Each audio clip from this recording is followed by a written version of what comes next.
What is going on, guys? Welcome back to my Chelsea Football Manager 2017 story. I've also got a new microphone now, so you would tell a difference in quality, hopefully improved quality from the previous episode. So drop a like on the video if you like it. As something that I'm going to do now, really spend money into my YouTube channel to improve things. You know, I mentioned previously I'm getting a new computer, so that will improve the quality and the amount of videos I'm going to be improving for you guys. So hopefully you will appreciate that. And also something interesting here, Lukaku is actually transfer listed. He wants to leave from Everton, I would imagine. I don't think they would want to. And yeah, he just wants a new challenge. I'd like to think there's no real negatives right now, so I'm not sure the exact reason, but he wants to impress me. You can see he hopes to leave the club in the near future, but no exact reason. Could we bring him back to Chelsea? I'm not sure if we could afford him right now. Would probably have to be in the following season. Asking price 34 million, where we only have like 10 million right now. So I don't think we can even make a January signing. Like, I just don't want to bring in a player that's just going to be average, like a squad player, might rotate. I want to sign a player that is going to be amazing for us. So that's very interesting, that 87%, I'm not sure of fans exactly. It says Chelsea fan poll, so it is directly from fans, but if it was real life, like, anyone can vote on it. But considering it's a game, yeah, it looks like Chelsea fans would like to see him. A small percentage wouldn't want him to come back, but I think he'll be better than any of the current strikers we have. And now, guys, we can actually approach some players that are running out of their contract. Some key targets here: Frank Ribery, Benatia, Julian Green, and Hashim Mastor. They're all players I am interested in. Ribery is a bit older, 33, but his quality, it's not like he's so slow. Physically, he hasn't depleted like so much. But he's not overly pacey anymore, so it's interesting. But he also has no current interest in joining, so that's a little bit of a damper on that. And yeah, he doesn't want to join, so there's not much I can't even offer. I can't even tempt him. Mehdi Benatia is one, most definitely, who is currently on loan from Bayern at Juventus. Like, he's a great centre back. But that means we're gonna have to offer a big contract. That would definitely take out the chance of signing Lukaku in January. But that's what I mean. There's no real chance of that. Where's 30 million gonna come from? I don't think so. And also Julian Green, who's a younger type. He is at Bayern. So yeah, it's hard to say. He's like in between. He could have a decent potential, but I'm not sure if those are the players we should be chasing for this series exactly. And then Hashim Mastor, who's probably in the same boat. There's a lot of doubts about him, so I probably won't sign him. And like I said, we'll probably be going for first team signings, but yeah, he has a lot of low mentals as well, so I probably wouldn't go for him. I'm not sure how good he can get, regardless of how well his better attributes develop. His mental attributes that are really, really low, they're going to have to really have some good development, but I don't see him becoming amazing. But yeah, we're going for first team signing. So even Benatia, I think we're going to approach him. I think so, because John Terry's getting older. Even Gary Cahill's 31. Don't know if he's going to still play really well next season. We're selling Ivanovic. I reckon we should go for him. Like, he's a world-class centre-back. He would be a quality signing, like 14 pros and only 2 cons. So, yeah, look at all these things. He's consistent. That's really, really important. Being consistent and performing in big matches, that is huge when you're a world-class player. So, we're going to approach to sign him.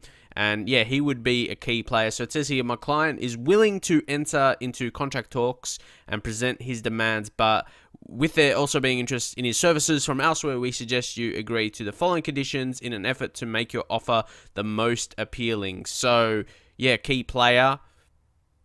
Finalized prompt, that's all. See, this is a different setup. I don't think, I've done this so far. I signed one player before, but I didn't have to do it like this because he really wanted to join in Ante Choric. So you have to finalize the promise that you offer them a good deal, a key player. So yeah, finalize the promise, and then I guess we'll exit talks. So it's good that it's a bit different in this way. So we have to wait until we can offer him a contract, okay. But then there is our current players we need to offer contracts to. And there is a few, like John Terry. We will I reckon just negotiate contract renewal. What does DOF stand for? I haven't. I can't remember what that stood for, but we'll do that. Basically means to renew his contract. So that's the main point. I know what it actually does. John Obi Mikel, we will offer him a new contract. Like, he's worth offering a contract to. Like, you don't want to let a quality of him go away for free. Like, if you want to sell him, you can sell him, get a few million for him. But there's even a contract renewal for him. If we offer him a new contract, he isn't. Oh, that's interesting. You can just negotiate his contract renewal, and if he's unhappy, just sell him next season for money instead of letting him go for free. Unless, that's in the contract. He can't cancel that. And the rest, I'll probably think about a bit more. Like young guys like Solanke, but again, I'm not really sure if I can do this longer than one season, because as I said, in November, mid-November, I'll be getting a new computer. I'll probably start a new series, a lower league series. So I'll still offer him a new there's a contract renewal again. Does every single player have that or something? Okay. I'm gonna see how that plays out, because I'm not sure exactly what that stands for. It says negotiate contract renewal. Oh, it's to negotiate it. See, I'm still figuring things out. This is a new feature. It must be. It's not like having that in your contract. You can just have a contract renewal if you want. So again, but wow, but a sign on. Nah, that's too much. Sorry, walk away. Hungry for the money. See, because he's a key player, he'll want a lot, and I don't really like offering a lot, because then people always say in the comments, "Oh, you offered so much for this player." So I think it's better to not. Sign those absolutely huge players with high sign-on fees and everything like that. And here's a very interesting game. I'm not sure what result I want. Manchester United, I want them to drop points, maybe a hope of still winning the league title. We're going to have them dropping off a lot, though. But then Everton, if they win, they're still going to contend for that 4th position and try and take our position. So I'm not really sure what the result I want here. Okay, Manchester United win. That's probably safer for us, to be honest, and more realistic. You look at the difference now, probably, unlikely to win the title, because Manchester United, very, very good season. Tottenham won a lot of games early, then start getting some draws, but still won a lot of points. So I think realistically, 3rd is what we have to fight for. The automatic qualification for Champions League for the following season. Ooh, okay, that's interesting. Frank Lampard, who I did actually scout just to take a look at him. Obviously, Chelsea legend. But it's interesting that Sydney FC, a team in the A-League from Australia, where I'm from, for you guys that don't know, that would be a massive move if that happened in real life. Like Frank Lampard, coming to the A-League, that would actually be a massive move. And now, guys, massive news. Diego Costa set to stay at Chelsea. Diego Costa had previously expressed doubts about remaining at the club amidst concerns of underachievement, but with the team having shown recent signs of improvements, will remain with the Blues for the foreseeable future. So that would mean, okay, his morale is still poor, though. I thought that would have been improved. Hopefully, maybe after the next game. So we will actually head into that. We're here, Southampton. We might as well get into it at home. Hopefully, we will be chasing a good result. But I thought that would disappear. Like, he has no problems now. That means that morale should go back to being good. But hopefully after this game. Anyway, the morale is looking great. Eden Hazard, I'd like to give him maybe 60 minutes in the under-23s. Hopefully, he can get some game time there, and that will all be all right. So basically, we have no injuries now, just players recovering from injuries. Just seeing the setup here for a second. It looks pretty good. We've got Marcos Alonso, David Luiz, Gary Cahill. Kurt Zuma's been good when he's come in. I want to, I can't mess with it. Gary Cahill, David Luiz have been good partnership. N'Golo Kante, Nemanja Matic, then Oscar, Fabregas, Pedro. Pretty good lineup, isn't it? Diego Costa, he could come on potentially as well. But this is a really strong team playing at home, Stamford Bridge. We should get the job done. Now it's Long, Davis, Gary Cahill, and I know people keep saying, well, some people keep saying each video, why don't I at least put 3D replays on, like the highlight for the goal on the replay after I scored? My computer can't really handle it when I've done it, like in previous episodes. It starts making a lot of noise and stuff. That's another reason to upgrade my computer to a better quality one as we score here as well. And when I get that, I'll still do 2D Classic, but at least put the 3D for the replays. But 3D for the whole video. In this style of videos where I play a few games, it makes the file size huge and takes forever to upload to YouTube. And also, just before halftime here, we're going to change to control and then instructions. We will go to the lower tempo and then the shorter passing, retain possession and work the ball into the box. You know I change to that all the time. It's probably, I probably don't even need to mention it all the time because it's like repetitive, but when you know I change to control, those are the settings it will change to. So if the next part you see the mentality's on control, you kind of know the style we're going for the rest of the game, or at least until we concede a goal and have to change it again. But yeah, just guard against complacency. That goes with that as well. Just be a bit more patient, hold on to the ball. But how about this game from David Luiz? 7.4, he is a class player, no doubt. He's even had ratings like that earlier in the season when we were doing poorly. He's just a great defender. And he has more to his game, of course. And it's getting around that mark where we probably have to make a substitution. So, David Luiz again, we just have to see what's the next game. Well, it's just a few days later against Swansea. Swansea is not a great team. They're in 14th. And Southampton, yeah, they're not having a terrible season. They're sitting mid-table. So, we are doing well today. Fabregas, Fabregas and Oscar, they're not having good games for whatever reason. Let's bring on a couple. Yeah, we'll make a double substitution for Willian. Both players, Willian could play attacking midfield. We'll change Willian to a winger. He suits that. And we'll change the wide players to support duty. Again, will suit with how we're playing the game right now. Van Hinkel will still, who will leave him. Is it Van Hinkel? Like you don't pronounce the G, or you pronounce a H instead, or do you pronounce the G like Van Ginkel? I don't really know. I'm just guessing because where he's from and everything like that. But yeah, let me know for sure, because sometimes I'll say it differently and it's just weird because I don't know 100%. but let me know in the comments as we make those changes. He's still a great player. I'll just say I have faith in you. Or not, I think a great player is too much, because I mentioned whether should keep him or not, because he's not that world-class level. But again, for this beta save, but saying that it's a beta save, but my Manchester United save I done on a couple years ago, I started on the beta and it went to like March or something. It was like a really long save. So this could potentially turn into that if the support is there from you guys. Like, would you want to see that, or would you rather me focus on a lower league save? I want to see that in the comments as well. As we just say, concentrate there.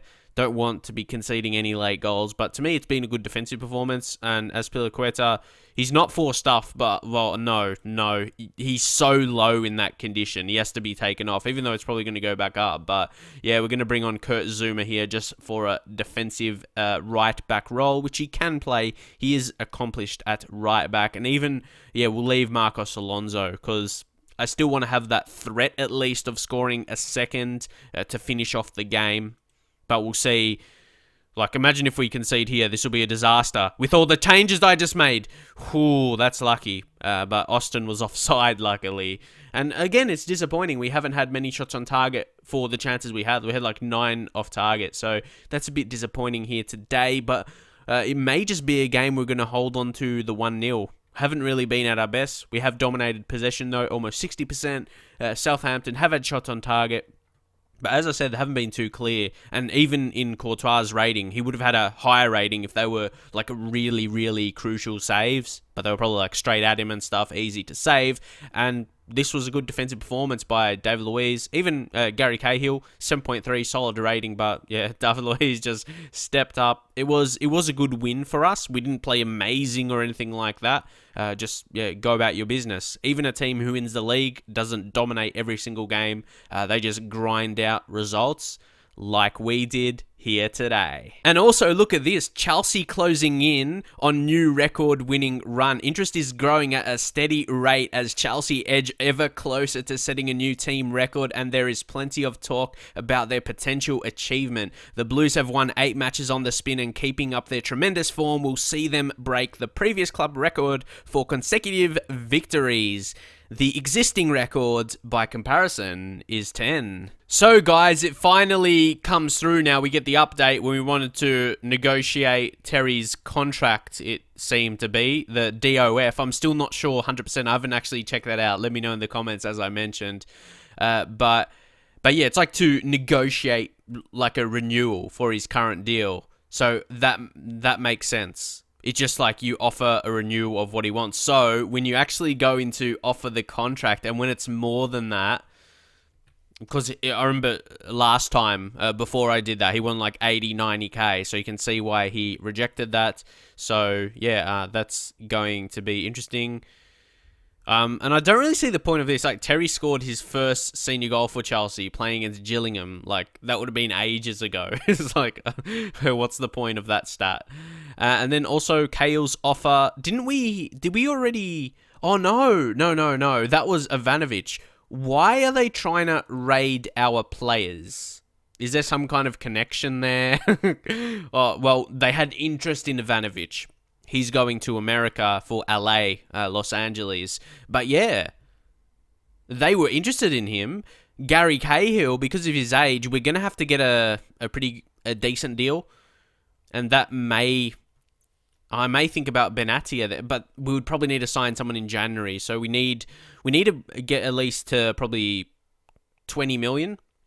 Because we have about 10 million right now, so we've got to negotiate with that in mind. So we just remove all of that.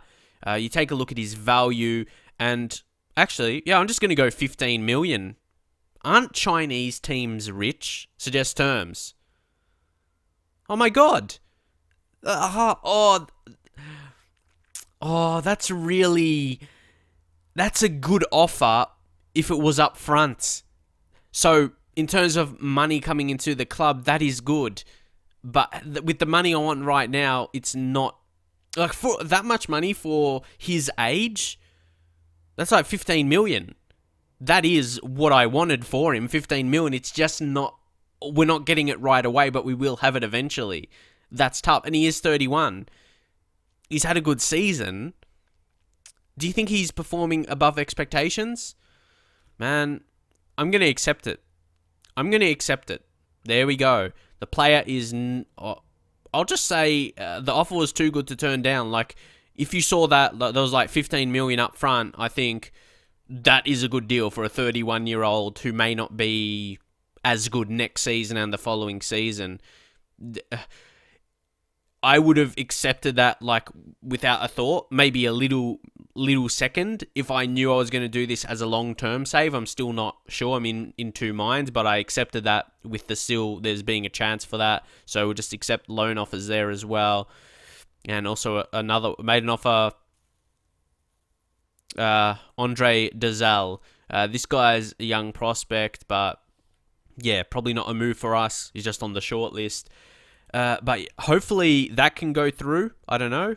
But if it doesn't, I won't mind. But we'll probably have to look for a replacement. And yeah, I'll just do one more game in this episode because there's been contract kind of situations and also transfer situations now. So in the transfer windows, like in January, so the episodes can be a bit different. And hopefully you guys will enjoy that. And we will head straight into it as well. And I do want to show you like going into games. Of course, going into every single game is not going to be like this. But like the previous game and this one. Because obviously you can see I've won a lot of games in a row. And sometimes I get people suggesting, like, when that's happened, like you reload or something, but you can obviously see I'm continuing on without any edits from this kind of section heading into the game. So hopefully you understand that at least. But we need to make a lot of rotations.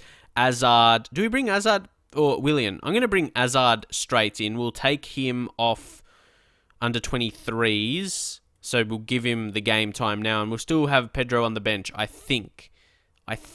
It's tough. This game is going to be tough because conditions are really affected. I'm just not sure who to drop out here.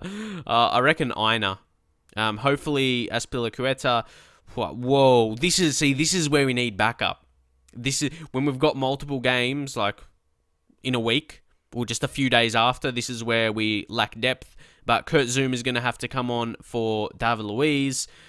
Or Branislav Ivanovic, we're going to have to make use of him right now. I reckon Marcos Alonso will come off, and then Aspilicueta, and then Branislav Ivanovic will play him his preferred role, defensive fullback. When is he going to move? What's the date? Wait.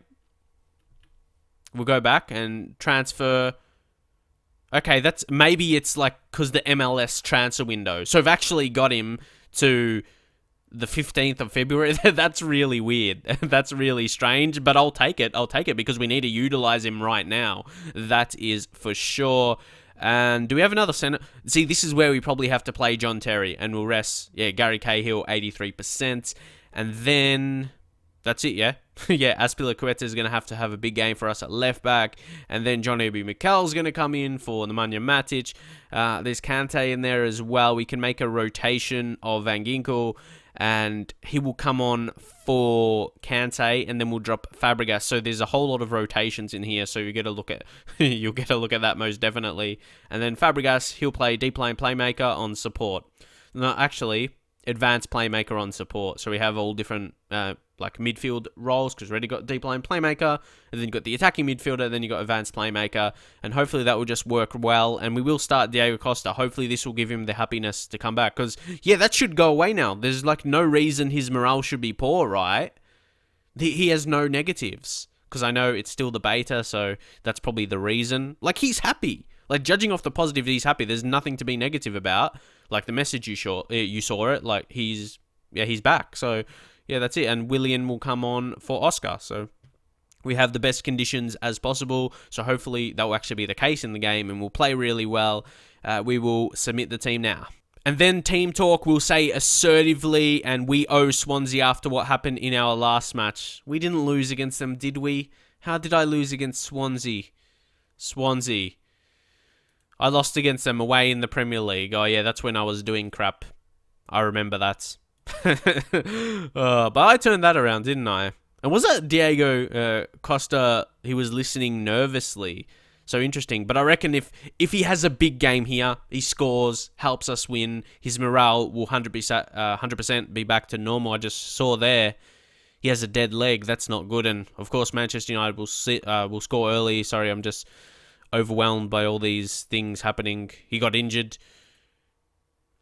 So hopefully, oh, come on. This is not going to be an easy game. It could be one of the most challenging ones. But Willian scores as soon as I said that as well. Come on. His first goal of the season. He is at his own injury troubles as well. And that was an amazing free kick. It's not that easy. You saw that did actually take a deflection because it's so close to the goal and the wall. It's going to be hard to get it up and over into the back of the net, but he did I say he did well. It did take a deflection. Okay, Terry, Fabregas, Mikel goes to Ivanovic, and now Fabregas, John Terry, Van Ginkel, Willian, come on Willian. Just they're surrounding him. They did that well, but then I can tell they're just playing a defensive game today. Like, they're gonna help. Like, for something like on the counter, that's going to be their hope as we get a penalty. That was Jack Cork giving away the foul. How about that? Yellow card for him. And if you go to Jack Cork, he actually was at Chelsea for a period. That's why I said that. Interesting, he gave away against his old team. It could hand us the result if Eden Hazard scores here, and he does. He doesn't look like he's not fully match fit. I know it's just a penalty, but yeah, as cool as ever. See, as I mentioned earlier, like about this series being full-time series or not, like long-term series, like I want to get Chelsea, obviously win the league with them, might have to be the following season or whatever, but to win the Champions League, to turn around Chelsea. Obviously it will be easier with Chelsea, compared to other teams, but considering their situation in real life. And I've noticed, when I notice like new fans coming to my channel, like I can see from their picture, generally it's of Chelsea or something like that, like it's like I want to do well for the Chelsea supporters and yeah, make a really good series like for you guys that are subscribed to the channel. So that's like my focus in my head. But we're going to say don't get complacent out there because Diego Costa is complacent, but he wasn't the one who got a good reaction. He's just thinking a bit, seemed deep in thought, like me at night when I can't sleep. Just thinking about stuff. So guys, here I've just gone a bit more defensive with a move. I've brought Nemanja Matic, play him in the deep lane playmaker. Can Mikal play something else as good? Not really. So we could be playing with 2 deep lane playmakers on defend. At this stage of the game, winning 2-0 is not as bad at all. So we'll go control. As you know, we'll lower the tempo. We'll shorter passing, retain possession, and work the ball into the box. You know the drill. That seems to be working for us. It's a really good mix right now, honestly. Any other changes? Azpilicueta is really going to have to play the whole game, really, so we'll leave it like that. Might be a time for another change as well, but you can see the difference. I always like to see the difference of when I'm improving. Like when I play against a team I lost against earlier in the season, and now we are controlling them and everything like that. Yeah, playing really well. Like we're dominating the game mostly, and on the score sheet as well, winning 2-0. Van Hinkel will come off, and we'll bring on Oscar through the middle. Azpilicueta, when's our next game after this one? Oh, it's even... Well, it's in the FA Cup against Newcastle, though. But that's going to be an important game as well. It'll be the first game of the next episode. Azpilicueta will come off, and... we can't actually take him off. We can't do that. We don't have another left-back to come on, I think, because I don't want to go, like... I don't think I can, go 3 centre-backs or something, because Ivanovic is still on. So we're just going to substitute off Eden Hazard for Pedro. Don't want him to get injured or something like that. So yeah, Oscar will just say, I have faith in you. And then Pedro, again, the assertive second option, you have faith. Is generally pretty good. Sometimes they get a happy reaction. Not that occasion. It was just, neutral. But now it's Willian with the free kick. Matic... It was headed down, but he didn't really direct it anywhere. Just went wide. Azpilicueta, he's still having a good game. He had to do well because his condition was a bit lower. But he has done so. I think he's a bit more comfortable out on the left. So I've maybe criticised him a little bit this season when we were doing poorly. But the fact is he could be more comfortable on the left side, even though he's natural on both sides. And I think he is, honestly. But because, we lack maybe a quality right-back, Ivanovic is good as that defensive right-back. But obviously, playing the complete wing-back, that's not quite his best. So here's Key. Key. It didn't really do much for them. And he's like a big player for them. Should I say he's a key player? But, again, controlling the game to finish it off. Like, playing out the game really, really well. And just a good game. Again, it was a solid performance. I think we were a bit more dominant in this game than we were in the previous one in terms of shots and everything like that and controlling the game. But I'm very happy with the result and the way you played. See a bit more players getting positive reactions because they're happy with their performances as well. But really staying in the same position. We're 1 point behind Manchester City, but they still have their extra game to play. And there's Manchester City and Tottenham playing out a 1-1 draw. I think that's perfect. That is perfect for me. With Tottenham as well, maybe second is like just a very slight glimmer of hope. And I want to finish as high as I can to keep my job. But look at that. David Luiz, the best player so far. That's what I regard the best player. Not the player who scores the most goals, even though very good. And they're right up there anyway. So, they're having a good season. Not the most assists. Well, player of the match, maybe you can consider that. But to me, the highest average rating is rated the best. Like the best player for the season. So David Luiz, to me anyway, is currently the best player in the Premier League for this season. We have a player that's performing at that level. And credit to him. I can't take credit for him. See, Solanke, he accepted it. The deal we offered him. So that is good to see. But also, as I mentioned, that's going to be it for now. Only 2 games in this episode because of the transfer action, contract action, everything like that. But next episode, we have got Newcastle in the FA Cup, and I think I will do 3. There's so many big games, and yeah, I'll do 3 in next episode regardless, because there's not going to be more contracts or transfers action. But there could be. I can't promise anything. You don't know what's going to happen because Gary Cahill and everything like that. But let me know what you would like to see. Something I'm missing as well is the pending transfers, because you can see who's moving and everything like that. But obviously that finances is good to see, finance and salary. So what should I drop? The squad status? Is that important? Is the training that important?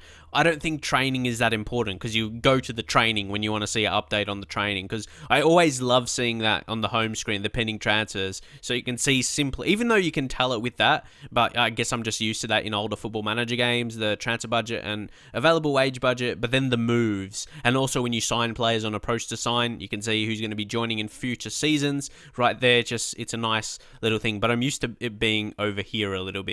But anyway, hope you enjoyed the episode. Smash the like button if you want to see more of this series, and I'll see you guys in the very next episode.